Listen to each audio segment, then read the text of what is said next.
Eh ben, Et on bonjour a à mis. tous. Moi, je m'appelle Léo et je suis mécanicien sur le bateau. Alors, juste moi, si vous avez des questions, et Marine, s'il y a des questions concernant plutôt le bateau et tout, il vaut mieux les poser au début parce qu'en fait, on doit bouger le bateau dans le port là. Et du coup, à 11h30, je vais devoir vous quitter malheureusement. Voilà. Ça marche. Et moi, c'est Emmanuel. Moi, c'est Emmanuel Boss. Je suis scientifique sur le bateau. Je viens d'une université aux États-Unis qui s'appelle l'Université du Maine et je me spécialise dans tout ce qui a à voir avec la couleur de l'eau. D'accord, super. Eh ben, merci beaucoup. Alors, les classes, c'est à vous. Je vous laisse prendre la parole, soit avec la petite icône main levée si vous voulez poser vos questions à l'oral à Léo et Emmanuel, ou avec l'onglet questions. Vous posez vos questions à l'écrit et du coup, moi, je retransmets vos questions. Donc, allez-y, c'est à vous. Donc, j'ai des premières questions. Alors, j'ai une main levée, donc on va aller dans la classe de Nicolas Pion. Donc, j'active votre son et vous pouvez poser votre question à Emmanuel et Léo. Alors, du coup, il faut activer le son. Et normalement, ça doit fonctionner. Si ça ne fonctionne pas, je vous laisserai poser la question à l'oral. Alors, Nicolas, normalement, il y a une. Voilà, ça doit fonctionner. Quelle est la mer la plus sale? Je m'appelle Adam. Tu t'appelles? Adam. Bonjour, Adam. J'ai 9 ans. Alors, répète ta Bonjour, question, Adam. s'il te plaît. Quelle est la mer la plus sale? Tu réponds, bon. La mer la plus salée ou la mer La mer la plus sale ou la plus salée? La plus sale. La plus sale. En termes de La plus pollution, sale. Eh j'imagine. ben,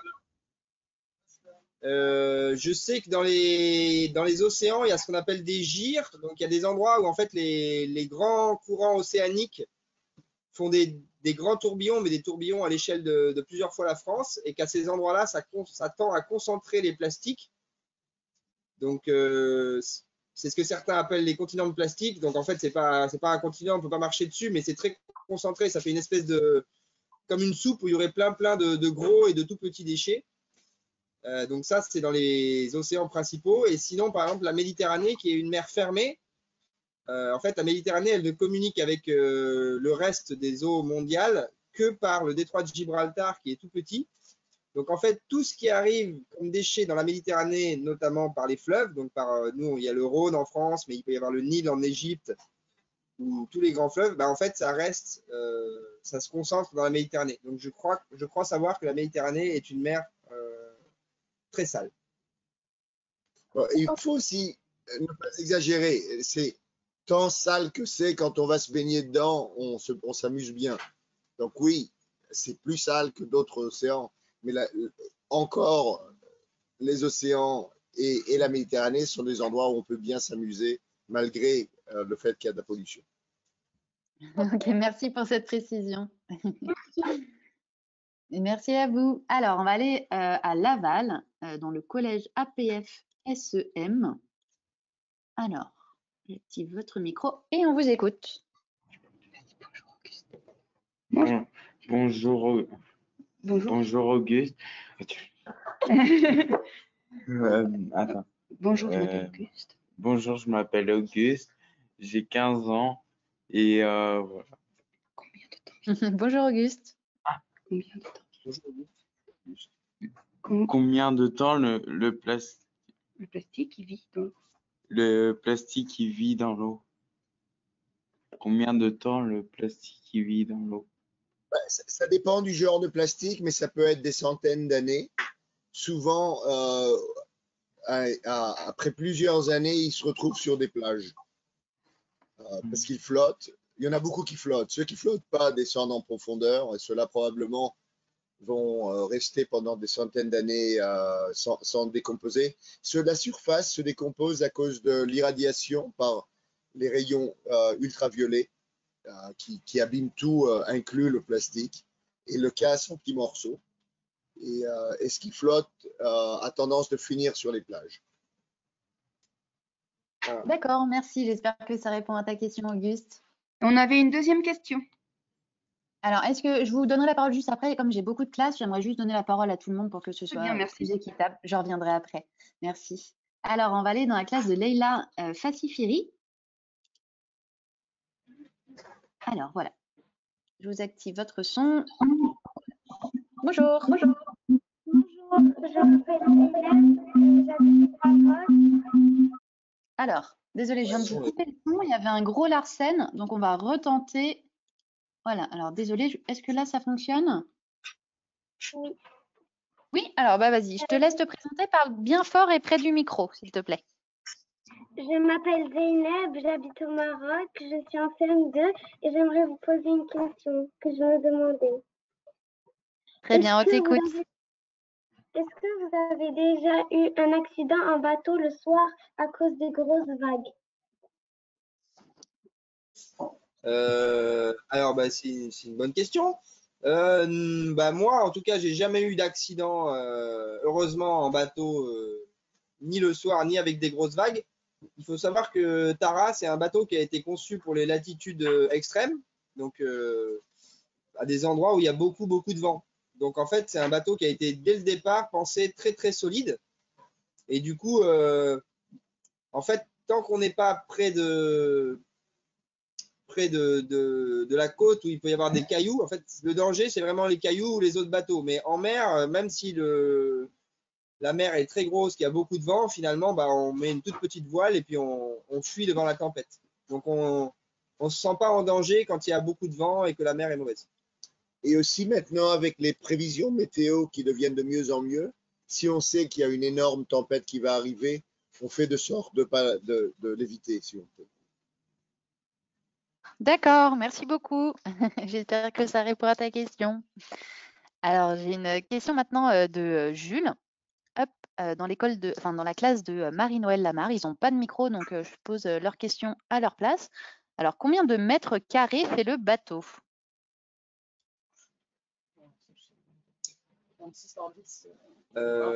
Ouais, alors c'est une bonne question. On n'a pas la réponse comme ça, mais peut-être que vous avez déjà vu les photos. Ça, c'est l'endroit. Ça, c'est Sophie. Sophie, c'est Bonjour la Sophie. cuisine.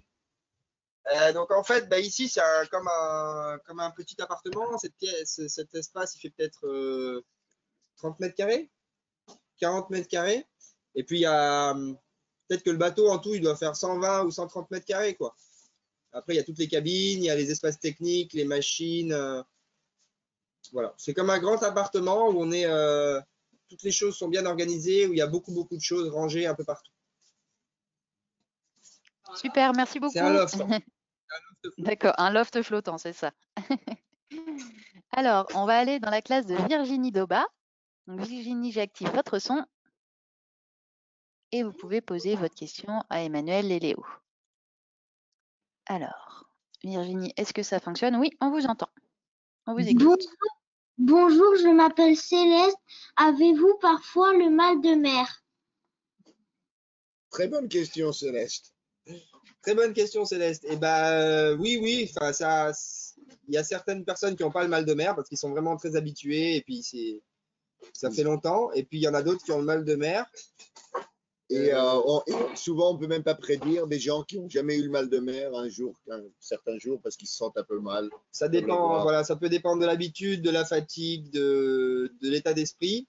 Et dans tous les cas, on essaye de se soigner. Quand on est malade, on ne peut pas faire grand-chose. Donc du coup, il vaut mieux essayer de se reposer. On a aussi des petits cachets qui sont assez efficaces. Voilà. Puis généralement, au bout de 2-3 jours, ça finit par passer et puis on redevient capable de travailler. Merci beaucoup. Alors maintenant, on va aller dans la classe de Corinne Ruff. Désolée si je ne prononce pas bien votre prénom. Alors, voilà, j'active votre son. Vous pouvez vous présenter et poser votre question. Alors Corinne, j'ai l'impression que ça ne fonctionne pas. Donc je vous invite à poser votre question à l'écrit. Et du coup, je vais prendre une autre question à l'oral et on pourra retenter tout à l'heure. Mais du coup, sinon, posez-moi votre question à l'écrit. Hop. Donc, on va aller dans la classe de David Roussel. David, j'active votre son. Décidément, on a la poisse, ça ne fonctionne pas non plus. Alors, pareil, comme Corinne, je vous invite à poser votre question à l'écrit et on va aller dans la classe de Sabrina Glaise. Donc, Sabrina, en espérant que ça fonctionne cette fois-ci. Alors, est-ce que vous nous entendez, Sabrina? J'ai l'impression. Ah voilà, c'est bon, ça marche. Bonjour, je m'appelle Noémie. Comment faites-vous si vous êtes très malade en pleine mer?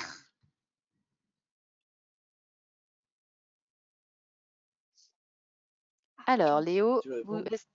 voilà. Généralement, il y a toujours quelqu'un qui est pas malade. Ah, mais très malade, du genre malade, pas le mal de mer, mais malade blessé ou quoi. Ouais. Il y a le médecin. Alors, Oui. quand le bateau était quand le bateau s'est fait coincer dans les glaces, il y avait un médecin à bord. Sinon, en fait, les marins, ils ont une petite formation médicale qui leur permet d'être les yeux et les oreilles d'un médecin qui est à terre. Donc, en fait, on fait un appel téléphonique ou une visioconférence avec un médecin à terre. Et en fonction de ce que nous dit le médecin, et ben, on va pouvoir. En fait, il y a une grosse pharmacie à bord avec plein de médicaments différents, des antibiotiques, des antidouleurs, plein de choses. Et du coup, on va pouvoir, selon le diagnostic du médecin, donner des médicaments ou plâtrer la personne. Voilà.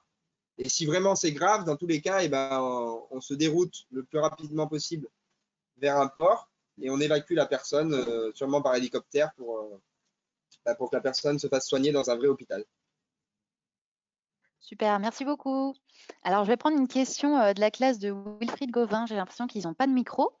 Alors, c'est l'école Pasteur et il demande comment s'organise la vie à bord du bateau de façon quotidienne.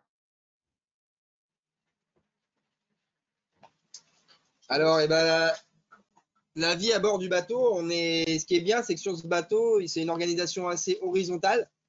Donc, il y a un capitaine qui décide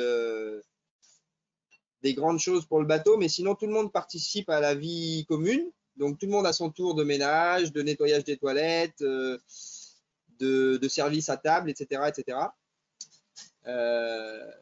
Et puis, les scientifiques, ils aident les marins pour faire le quart la nuit. Parce que la nuit, quand on veille tout seul, c'est pas très drôle, donc ça fait des yeux en plus. Et les marins, ils essayent aussi d'aider les scientifiques pour les opérations de science, donc pour faire les prélèvements, mettre à l'eau des filets et tout et tout. Donc du coup, c'est beaucoup basé sur la communauté et l'entraide. Et ça fonctionne très très bien. Et Super, chaque jour, merci. Pardon Emmanuel, désolé, je t'ai coupé, vas-y, on t'écoute.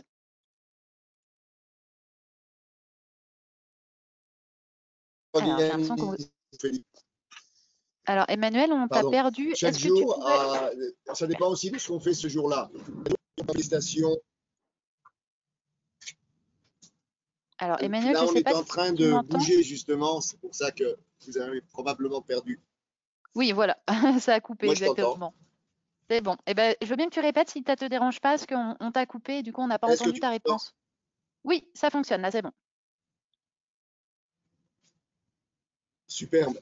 Ce que je voulais dire, c'est que chaque jour a son propre horaire, dépendant de si on fait de la science ou pas, si on fait ce qu'on appelle des stations, si on s'arrête à un certain endroit pour mettre la rosette dans l'eau, prendre des échantillons, si on est simplement en route pour aller à une autre station, si on est à port. Donc, dépendant de ça, il y a des activités différentes. Vraiment, chaque jour est un peu différent de la journée d'avant ou de celle d'après. Super, merci beaucoup. Alors, on va aller dans la classe de Oriane Cadillon. Donc, Oriane, vous pouvez activer votre son et on vous écoute. Bonjour, je m'appelle Eliakim et c'est pour vous poser la question, est-ce que ce travail est difficile? Alors, le travail, c'est jamais vraiment facile, mais en fait, c'est un travail qui apporte énormément parce que c'est riche, on rencontre plein de gens intéressants, on se déplace avec le bateau dans des endroits incroyables. Donc, peut-être des fois, le problème, c'est un peu la fatigue parce que c'est toujours des grosses journées, on se lève tôt et en fait, il y a tout le temps quelqu'un qui veille sur le bateau, même la nuit. Donc, ça veut dire que des fois, on a des quarts la nuit. Donc, en fait, on fait rarement des nuits complètes. On ne fait pas les grasses matinées. Mais dans l'ensemble, la balance, elle est vraiment positive. Super, merci beaucoup. Alors, on va enchaîner et on va aller dans la classe de Marion Marchais. Donc Marion, on vous écoute. Bonjour, je m'appelle Pauline et la question qu'on aimerait vous poser, c'est qu'est-ce qui vous a donné envie de participer à la mission?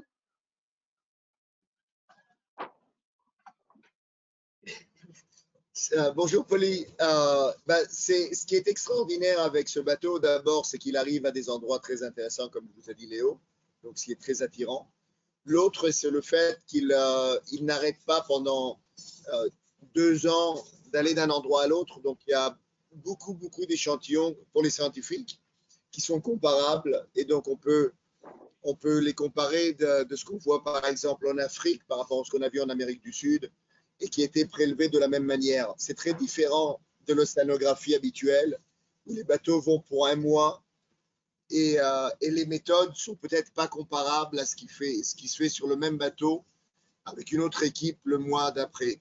Avec Tara, c'est toujours pareil, et ça permet vraiment de faire des études globales très intéressantes. Donc c'est ce qui m'a attiré moi pour venir sur Tara. Et moi, ce que je peux vous dire, c'est qu'en fait, travailler sur ce bateau, c'est génial parce qu'en fait, ça a un sens. Ça veut dire que moi, je ne vais pas travailler que pour gagner de l'argent, je vais travailler parce que j'ai l'impression que c'est utile. Et je vous invite tous là qui nous écoutez à essayer de trouver quelque chose où quand vous vous levez le matin, vous vous dites que vous allez faire des bonnes choses et qu'elles seront utiles pour tout le monde. Merci beaucoup pour ce message.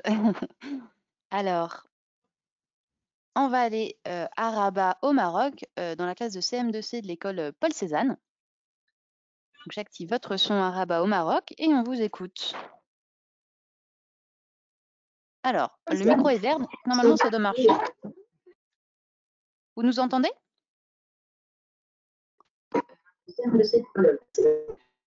Alors, il y a des petits problèmes de son, on entend un petit Bonjour, bruit. je m'appelle de fond. Jean-Carlo. Ah, bonjour, vas-y, on écoute ta question. Bonjour, je m'appelle Jean-Carlo. Avez-vous rencontré des vagues, des faits? Alors, il y a des problèmes de son, on entend un petit bruit de fond. Avez-vous Alors, en fait, il y a rencontré des vagues où c'est l'air, entre parenthèses, risque de mort? Alors, il y a un gros décalage, donc je pense que leur question, c'est est-ce que vous avez déjà vu des vagues suffisamment grosses pour qu'elles soient vraiment dangereuses? Vous me direz à l'écrit si c'est bien cette question-là que vous souhaitez poser. Du coup, Léo et Emmanuel. Moi, je suis désolé, je vais devoir vous quitter pour aller faire la manœuvre. Moi, j'ai jamais vu de très très grosses vagues encore. Mais heureusement, hein, tant mieux à la limite. Ni moi. Bon après-midi. Bon après-midi, Léo, merci beaucoup. À bientôt, merci. Alors, du coup, Emmanuel, j'ai d'autres questions j'ai plein de questions pour toi. Alors, du coup, j'ai une question de la classe de Corinne Ruff qui n'avait pas de micro tout à l'heure. Et leur question, c'est est-ce que vous êtes toujours en mer ou est-ce que vous arrêtez de temps en temps?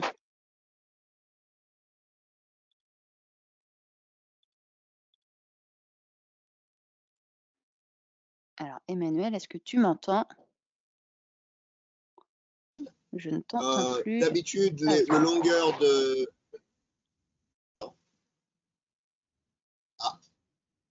Ça y est, je te Moi, je entends. t'entends On a bien. juste un gros décalage, donc vas-y, on t'écoute.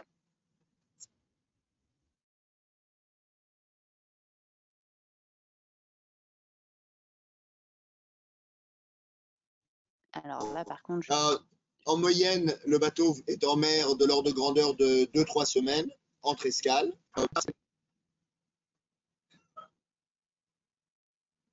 Alors Emmanuel, est-ce que tu m'entends? Allô, allô? Oui, ça y est, tu es revenu. Bienvenue parmi nous. Je t'entends Est-ce très que bien. est-ce que ça te dérangerait de répéter, s'il te plaît? Pas du tout. Ce que je disais, c'est que normalement, on est en mer de l'ordre de grandeur de 2 à 3 semaines entre escales. Mais sur cette mission, on aura une très longue traversée de l'Amérique du Sud jusqu'à l'Afrique du Sud, qui sera 55 jours en mer. Ça, c'est très long pour Tara. C'est pas habituel. Super, merci beaucoup. Alors du coup, on va réessayer dans la classe de David Roussel. Donc David, j'active votre son. On va laisser un petit peu de temps. Voilà, ça fonctionne. On Oui, vous bonjour, écoute. École Alfred Manessier. Qu'est-ce qui pose la question? Vite. Vas-y, bien fort. Tu te présentes, hein? Bonjour. Bonjour, je m'appelle Shiny. Je vous pose Bonjour une Shahine. question. Comment faites-vous pour choisir les différentes escales pour décider où vous allez? Je pense que j'ai compris, vous me demandez comment on décide sur les escales. Oui, c'est ça, oui. Donc, ça se fait en équipe, c'est un grand travail d'équipe, parce que les escales dépendent d'abord ce qu'il y a du trajet de Tara. Donc, le long du trajet, il y a des possibilités à des escales différentes, il y a des ports différents. Et on ira dans les ports dans lesquels on peut ravitailler, dans lesquels on peut rentrer, on nous laisse rentrer, il y a la place pour le bateau. Donc il y a des marinas et des ports qui ont la taille pour permettre Tara de rentrer ou bien de s'amarrer. Et aussi là où il y a des écoles qui peuvent venir visiter le bateau ou des marchands qui nous permettent de ravitailler le bateau. Donc, c'est un grand travail logistique. Il y a toute une équipe en France qui s'occupe de ça, de faire ces décisions. Et bien sûr, ça doit faire partie de là où le bateau, du point de vue scientifique, va voyager. Super, merci beaucoup Emmanuel. Alors, on va aller dans la classe de Christian Bagieux. Donc, j'active votre son, Christian. Alors, il faut activer la petite demande de son. Et si ça ne marche pas, je vous demanderai de poser votre question à l'écrit. Voilà, ça fonctionne. On vous écoute. Alors, on ne vous entend pas, malheureusement. Le micro est vert, c'est bizarre. Normalement, ça devrait fonctionner. Alors, je vous invite à poser votre question à l'écrit ou on fera un petit test juste après. Et du coup, on va aller dans la classe de Myriam Rarbaoui. Alors, Myriam, j'active votre son. En espérant que ça fonctionne cette fois-ci. Alors, Myriam, il faut activer la petite demande de son que je vous envoie. J'ai l'impression que ça ne fonctionne pas non plus. Ah si, ça y est. Allô? Je m'appelle Jade. Alors, excuse-moi, je viens de te couper la parole parce qu'il y avait un Larsen. On va réactiver. Normalement, ça fonctionne quand on fait ça. Est-ce que tu m'entends? Oups.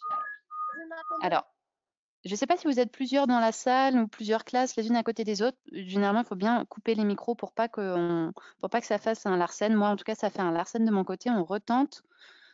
Et sinon, on fera à l'écrit. Donc voilà, tu peux réactiver le micro.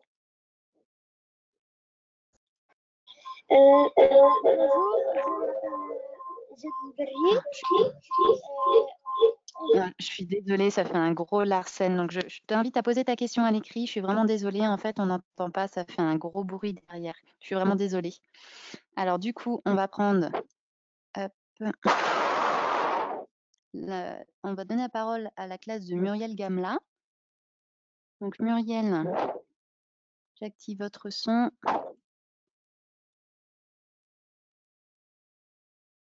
Et on vous écoute. Bonjour, je m'appelle Amaya, je suis dans l'école du Pouille à Mont-de-Marsan. Quelle est votre meilleure découverte scientifique? Quelle est votre meilleure découverte scientifique? C'est ça ta question? Oui. Super. Alors Emmanuel, je te laisse répondre. Il y a plusieurs découvertes scientifiques, donc ça dépend à quel scientifique vous parlez. Une des plus grandes que Tara a fait, c'est la description de la richesse absolument énorme d'espèces planctoniques dans les océans. Avant que Tara parte en mer, on n'a pas réalisé à quel point le plancton est riche en espèces différentes.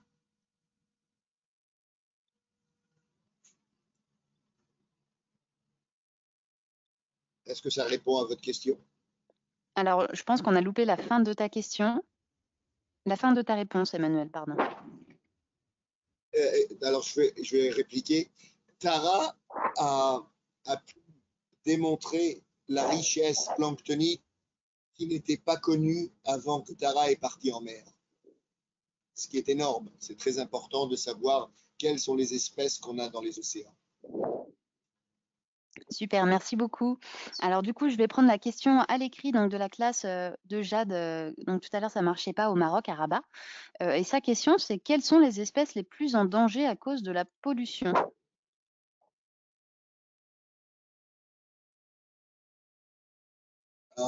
Très bonne question, mais ça dépend beaucoup de quelle pollution est-ce qu'on parle. Maintenant, à cause de l'augmentation du CO2, des gaz de serre dans l'atmosphère, on est en train de monter la température de la planète et aussi des océans. Et certaines espèces qui ne sont pas capables d'être dans un océan qui est, un, plus chaud, deux, plus acide, auront des problèmes de survie. On sait par exemple que certains coraux, dans certains endroits, sont en danger de disparaître à cause de ça, à cause du fait que les températures montent et que l'acidification de l'océan augmente. C'est une certaine pollution, c'est pas la pollution qu'on voit à l'œil, c'est pas du plastique, mais c'est une pollution très importante parce que c'est une augmentation des gaz de serre dans l'atmosphère qui font deux choses. Ils augmentent la température et l'acidification de l'océan. Une troisième genre de pollution, c'est les engrais qui rentrent aux océans par les rivières, les engrais qu'on utilise dans l'agriculture, et parce qu'ils créent des fortes concentrations de phytoplancton, des plantes marines qui grandissent et tombent vers les profondeurs. Quand ils tombent vers les profondeurs, ils sont respirés par des bactéries qui utilisent l'oxygène local. Et ce qu'on voit, c'est qu'il y a des zones dans l'océan qui grandissent où il n'y a plus d'oxygène. Et dans ces zones, on ne peut plus trouver des poissons et on ne peut plus trouver d'autres organismes qui ont besoin d'oxygène pour respirer.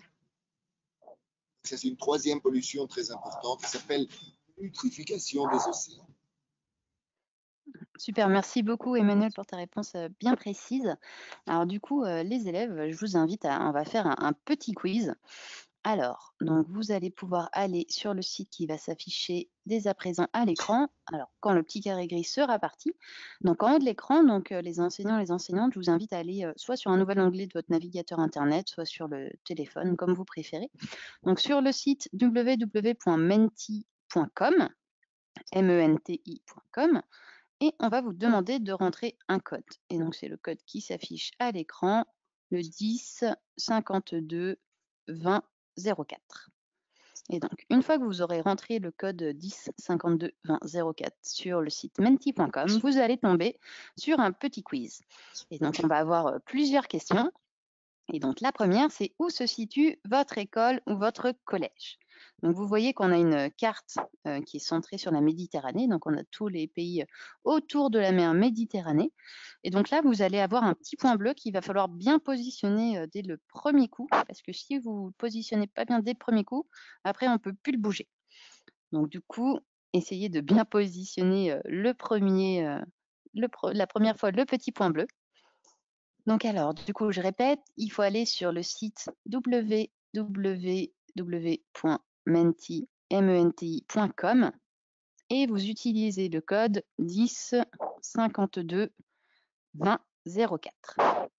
Et donc, vous allez tomber sur la question qui est où se situe votre école ou votre collège? Et donc, voilà, donc on a un premier point qui apparaît vers les Landes. On en a un autre un peu plus au nord de la France.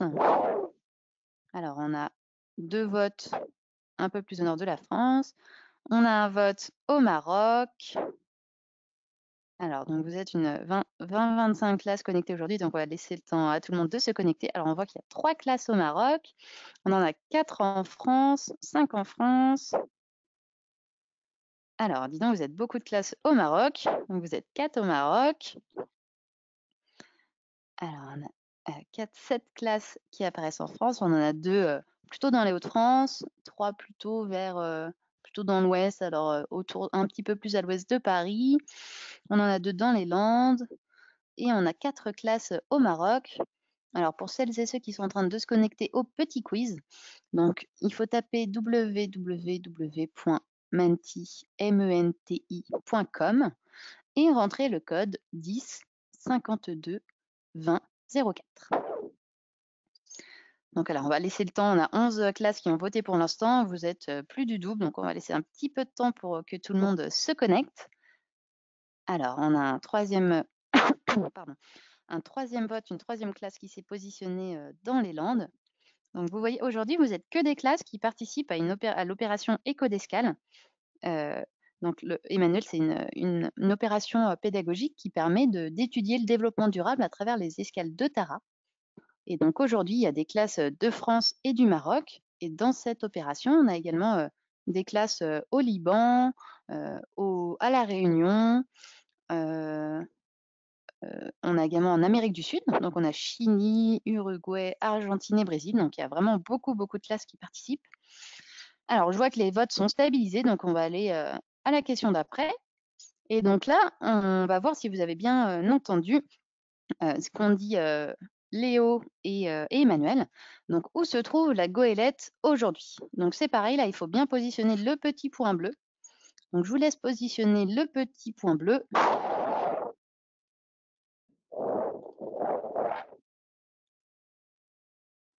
Alors, où se trouve la goélette aujourd'hui, à votre avis?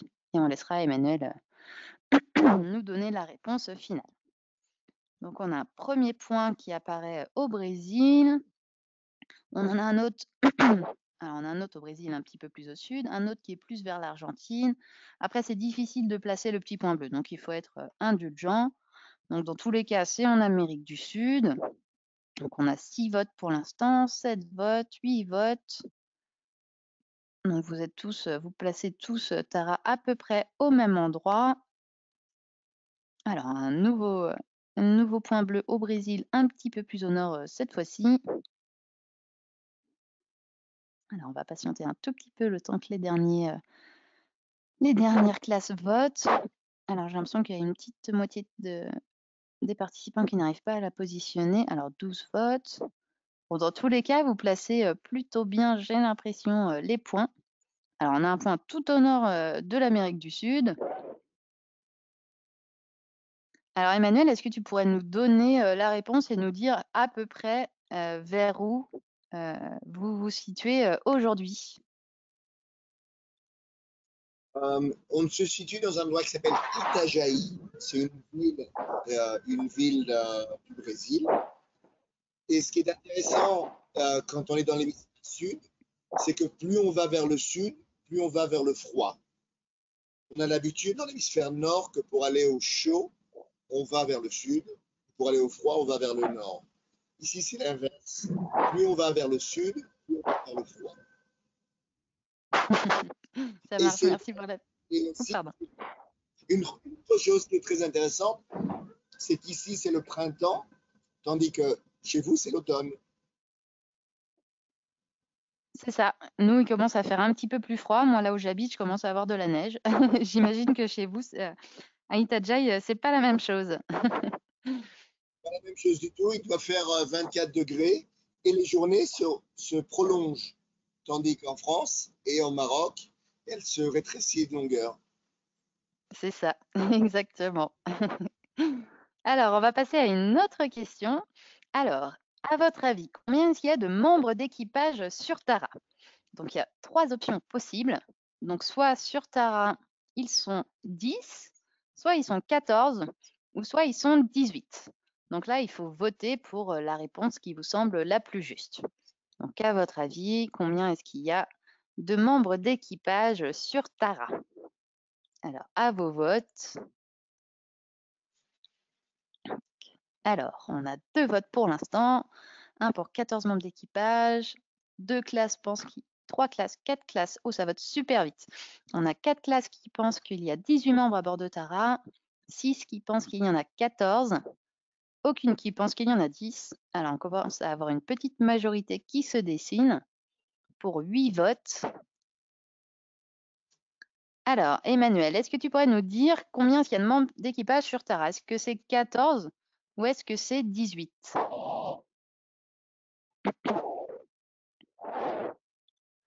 C'est 14 membres d'équipage. Et de ceux-là, d'habitude, il y a de l'ordre de grandeur de 5 qui sont marins et 5 qui sont scientifiques. Super. Oups. Merci beaucoup. Alors, on va avoir une dernière question. Et alors, vous voyez, sur cette photo, il y a un instrument scientifique. Alors, à votre avis, à quoi est-ce qu'il sert cet instrument scientifique?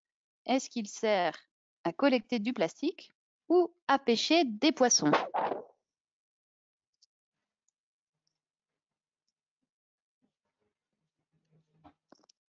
Alors, je vous le remets en grand, comme ça vous voyez bien le filet en grand. Donc, je vous laisse voter, puis ensuite on demandera à Emmanuel de nous donner un petit peu plus d'informations sur cet instrument scientifique, son nom, à quoi il sert. Donc on a 10 classes, 11 classes qui pensent que cet instrument scientifique sert à collecter du plastique. On a une classe qui pense que l'instrument scientifique sert à pêcher des poissons.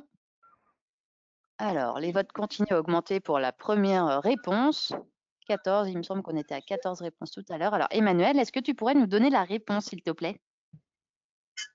La réponse, c'est que ça s'appelle un filet manta et il est là pour collecter le plastique. La raison pour laquelle il s'appelle un filet manta, c'est parce qu'il est ouvert en face, beaucoup comme une gueule d'une raie qui s'appelle la raie manta, qui ouvre sa bouche et qui est des deux côtés et a ces genres de... Je ne sais pas comment les appeler. Qu'est-ce que tu appelles ce qu'il y a autour de sa bouche? Mandibule, non? Non. Je ne sais pas. Joues? Joues, comme des joues. On voit comme des joues.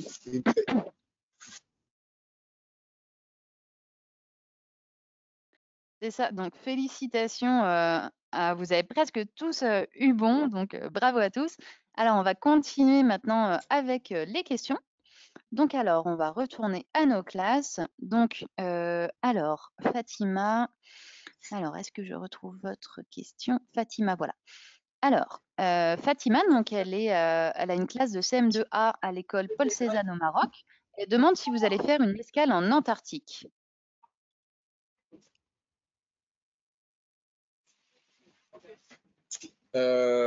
Alors, est-ce que c'est une escale à proprement parler? Je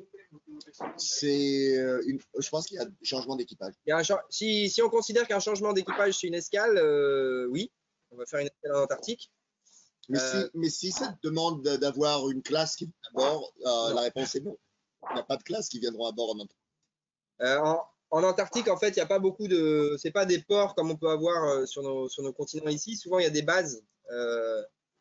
En fait, l'Antarctique, normalement, ça appartient à personne. Et du coup, c'est un bien commun. Ça appartient à tout le monde, en fait.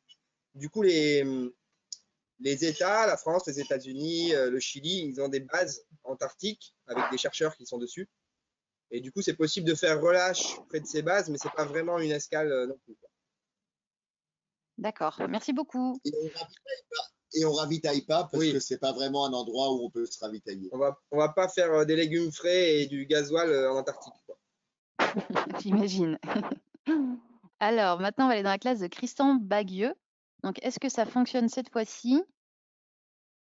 Alors, le micro est vert, donc normalement, ça doit fonctionner. Donc, je vous vois que vous avez posé votre question à l'écrit, donc je vais poser votre question pour vous à Léo et Emmanuel. Donc, c'est l'école de Bégard qui demande quels sont les déchets qui sont les plus mangés par les poissons?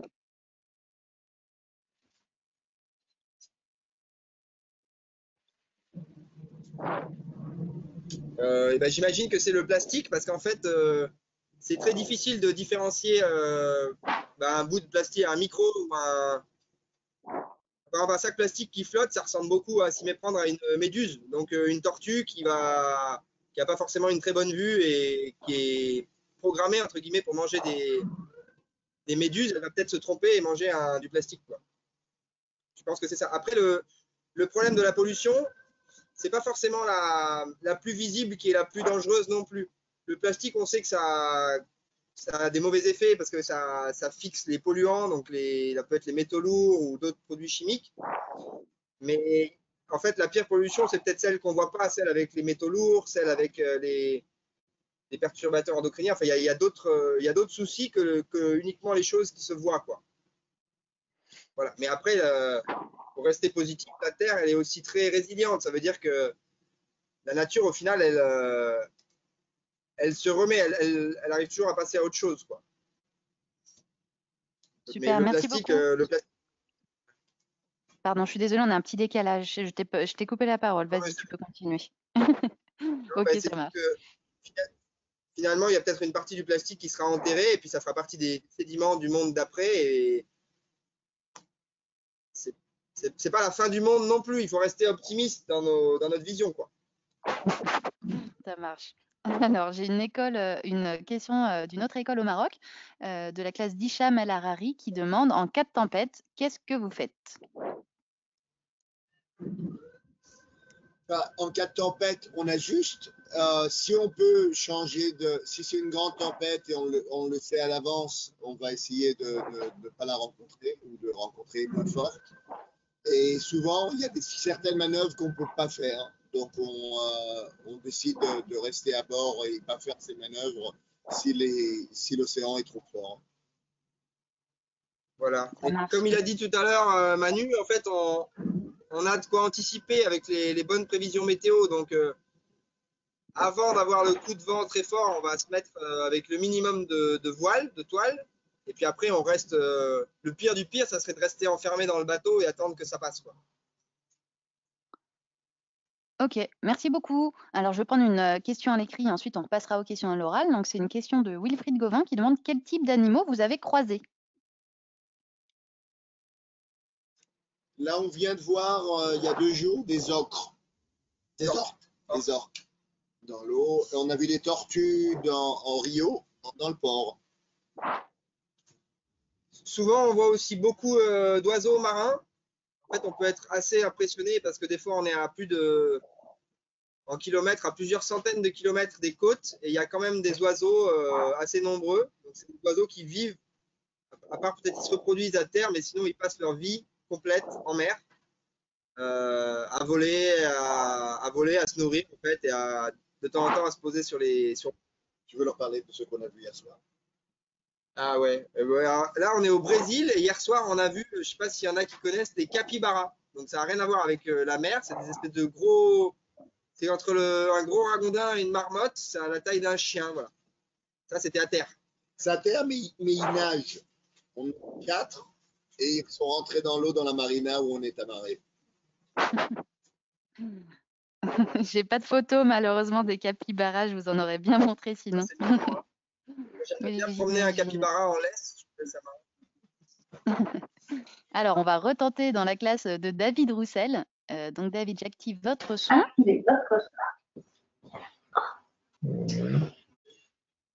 Alors, est-ce que vous nous entendez? Alors, David. Vas-y, c'est pas moi. Bonjour, Bonjour. je m'appelle Maëlys Denicourt. J'ai 8 ans et je vis au 14 rue de la Girafe Saton. D'accord. Comment faites-vous de l'électricité sur le bateau?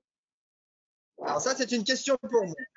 Alors en fait, on a beaucoup besoin d'électricité sur le bateau parce que on s'éclaire comme tout le monde. Il y a beaucoup d'éléments électriques et électroniques pour la navigation. Ah, alors, Léo, moi, je t'ai perdu. Aussi beaucoup besoin de froid. Ah. Alors, ça y est, on t'a retrouvé, j'ai l'impression. Est-ce que ça te dérangerait de répéter, Léo, s'il te plaît, ça a coupé? Alors, je vais faire rapide. Donc, effectivement, on a besoin d'électricité donc pour plein de bonnes raisons. Notamment, en fait, les scientifiques conservent leurs échantillons souvent dans le froid. Donc, on a des congélateurs. Et pour faire cette électricité, on n'a pas vraiment d'autre choix que d'avoir des groupes électrogènes. Donc, c'est des moteurs qui marchent au gasoil, comme les voitures, et qui font de l'électricité. Maintenant, si le bateau devait être… c'est un bateau qui a 30 ans. Donc, à l'époque, on ne pensait pas aux énergies renouvelables. si le bateau il devait être construit maintenant, sûrement qu'il y aurait beaucoup de panneaux solaires, des hydroliennes et des hydrogénérateurs pour avoir de l'électricité avec le vent, avec le soleil, avec le courant et tout. Et pour le moment, malheureusement, on est obligé d'avoir des groupes électrogènes. D'accord, merci beaucoup. Alors, on va retourner dans la classe de Virginie Doba. Donc, Virginie, j'active votre micro. Comment traite-t-on les déchets dans l'océan, peut-être? Vas-y. Là, comment attrape-t-on les déchets dans l'océan? Vas-y, Pierre. Vas-y, tu peux parler. Comment attrape-t-on les déchets dans l'océan? Alors, je sais pas. Comment attrape-t-on les déchets dans l'océan? Alors, ta question, c'est comment attrape-t-on les déchets dans l'océan? Alors, en fait, nous, on prend quelques petits micro-déchets, mais c'est pour les analyser. C'est pour la science, c'est pour essayer de comprendre quel est le plastique qui flotte, quels sont les organismes vivants qui vont se fixer au plastique et tout. Nous, on ne prétend pas nettoyer les océans. On peut pas. En fait, les océans, c'est trop grand. Et même avec plein de bateaux, même avec des très bonnes idées, on ne peut pas ramasser tout le plastique qui flotte en surface. En plus, le plastique, il y a une grosse partie, comme l'a dit Manu, qui a déjà coulé au fond de l'eau. Donc, on ne va pas aller draguer le fond des océans pour ramasser le plastique. Et finalement, si on attend suffisamment de temps, le plastique va se retrouver sur les plages. Voilà, donc quand on voit des gros déchets plastiques, si c'est possible, on les ramasse parce que ça fait toujours mal au cœur, mais on ne peut pas nettoyer les océans du plastique qui est déjà dans les océans. Ce qu'on peut faire, c'est éduquer les gens, faire des lois pour empêcher les plastiques uniques, les pailles, et refuser d'acheter des toutes petites bouteilles d'eau, c'est des choses comme ça. Mais on ne peut plus nettoyer ce qui est déjà dans les océans. Merci beaucoup. Alors, on va retourner dans la classe de CM2C à l'école Paul Cézanne à Rabat au Maroc pour voir si ça fonctionne. Alors, est-ce que ça fonctionne cette fois-ci? Alors, il faudrait que tu parles très proche du micro et assez fort parce qu'on ne t'entend pas très bien, s'il te plaît. Bonjour, comment supportez-vous les longs voyages psychologiquement? Bah, il faut dire qu'on est très copains sur ce bateau. Donc, on souffre pas trop. Et on mange bien, on dort bien, donc c'est pas… On dort bien. Non, en fait, c'est pas pour nous que c'est plus dur, c'est pour les gens qui ont de la famille qui restent à terre. Souvent, c'est plus dur. Parce que nous, en fait, il se passe beaucoup d'activités à bord. On a des escales, on rencontre plein de gens, on travaille et tout. Et ceux qui ont des gens qui les attendent à la maison, c'est plutôt dur pour ceux qui restent. Voilà. Merci beaucoup. Par exemple, là, il y a Noël, on va faire Noël sur le bateau, le réveillon. Enfin, c'est comme une petite famille aussi ici. Hein. Une grande famille. Une grande famille, c'est vrai, c'est ça. Ça marche. Alors, je vais prendre une dernière question. On va aller dans la classe de Oriane Cadillon. Donc, Oriane, j'active votre son. Et vous pouvez poser votre question. Qu'on vous écoute, Oriane. Bonjour, je m'appelle Aline et je sais pas comment vous faites pour ne pas manquer de matériel scientifique à bord. Ouais, vite. Pour pas manquer d'appareil scientifique à bord, on ravitaille. Donc, on sait, chaque fois qu'on consomme, on écrit ce qu'on a consumé, on fait on a ça dans des fichiers. Et chaque fois qu'on arrive à port, on passe les informations à Paris, à la base d'arrêt, leur disant qu'est-ce qu'on a utilisé. Et on voit si ce qui reste est suffisant et que ce n'est pas suffisant. On en envoie au port prochain.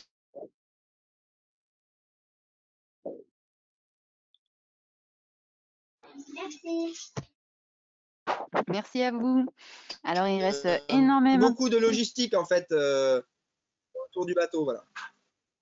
Oui, voilà, c'est ça. Énormément de logistique. Et du coup, il y a une collaboration, des échanges entre les… Ah, vous m'entendez? Est-ce que là, vous m'entendez? Alors, je pense que oui.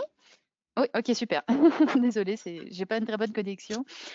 Alors, merci à tous. On a encore énormément de questions. Malheureusement, l'heure passe à toute vitesse, donc je vais vous souhaiter à tous une bonne journée. Merci beaucoup Emmanuel et Léo d'avoir répondu aux questions des élèves. Et donc à très bientôt tout le monde pour une Marine. prochaine escale. Au revoir tout le monde, à très bientôt.